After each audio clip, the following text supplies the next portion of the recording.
வணக்கம். இன்றைய முக்கிய செய்திகள். இன்று அசாம், பீகார், சத்தீஸ்கர் உட்பட 93 தொகுதிகளில் 3ஆம் கட்ட நாடாளுமன்ற வாக்குப்பதிவு நடைபெற உள்ளது. இன்று முதல் ஊட்டி மற்றும் கொடைக்கானலில் இ-பாஸ் கட்டாயமாக்கப்பட்டுள்ளது. 12ஆம் வகுப்பு மாணவர்களுக்கான தற்காலிக மதிப்பெண் சான்றிதழ் வருகின்ற 9ஆம் தேதி வழங்கப்படும் என்று தேர்வுத்துறை அறிவித்துள்ளது. T20 உலகக்கோப்பை கிரிக்கெட் தொடரில் விளையாடும் இந்திய அணிக்கான புதிய ஜெர்சி அறிமுகம் செய்யப்பட்டுள்ளது. இன்று டெல்லி முதல்வர் அரவிந்த் கெஜ்ரிவால் அவர்களின் வழக்கு உச்சநீதிமன்றத்தில் மீண்டும் விசாரணைக்கு வரவுள்ள நிலையில் முதலமைச்சர் அரவிந்த் கெஜ்ரிவால் அவர்கள் மீது NIA விசாரணைக்கு டெல்லி துணைநிலை ஆளுநர் பரிந்துரைத்துள்ளார். இளநிலை மருத்துவ படிப்பு நீட் வினாத்தாள் கசிந்ததாக வெளியான செய்தியில் உண்மையில்லை என்று தேசிய தேர்வு முகமை தெரிவித்துள்ளது.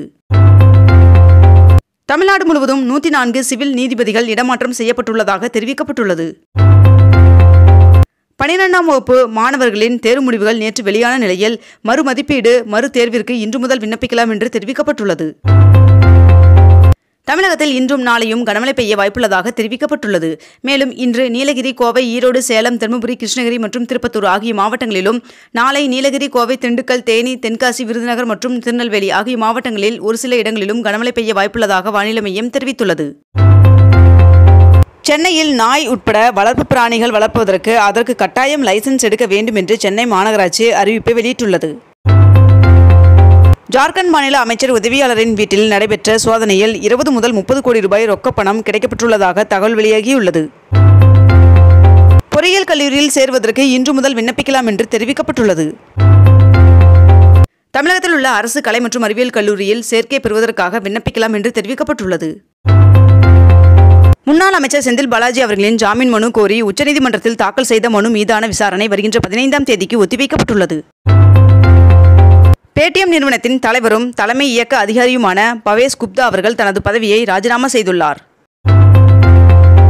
தமிழகத்தில் நேற்று 12ஆம் வகுப்பு பொதுத் தேர்வு முடிவுகள் வெளியாகியுள்ளது.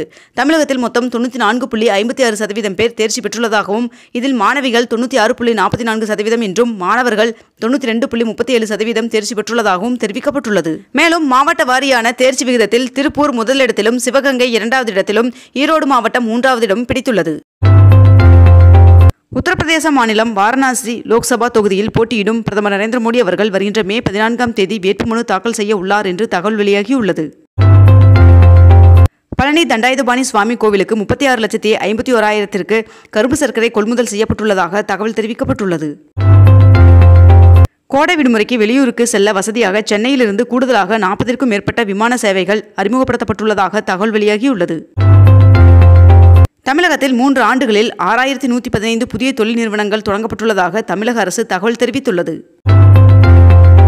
வெயிலால் பாதிக்கப்படும் நோயாளிகளுக்கு சிகிச்சை அளிக்க புதிதாக AC வார்டுகளை மதுரை அரசு ராஜாஜி மருத்துவமனை நிர்வாகம் சார்பாக அமைக்கப்பட்டுள்ளது. காற்றின் திசையின் காரணமாக தமிழக கடலோர மாவட்டங்களில் கடல் சீற்றத்துடன் காணப்படும் என்று தெரிவிக்கப்பட்டுள்ளது. இந்தியாவிலிருந்து வெங்காய ஏற்றுமதிக்கு விதிக்கப்பட்டிருந்த தடை நீக்கப்பட்டுள்ளதாக தெரிவிக்கப்பட்டுள்ளது. தமிழகத்தில் தினசரி மின் நுகர்வு 20,830 மெகாவாட்டாக அதிகரித்துள்ளதாகவும், மீண்டும் புதிய உச்சத்தை எட்டியுள்ளதாகவும் தெரிவிக்கப்பட்டுள்ளது.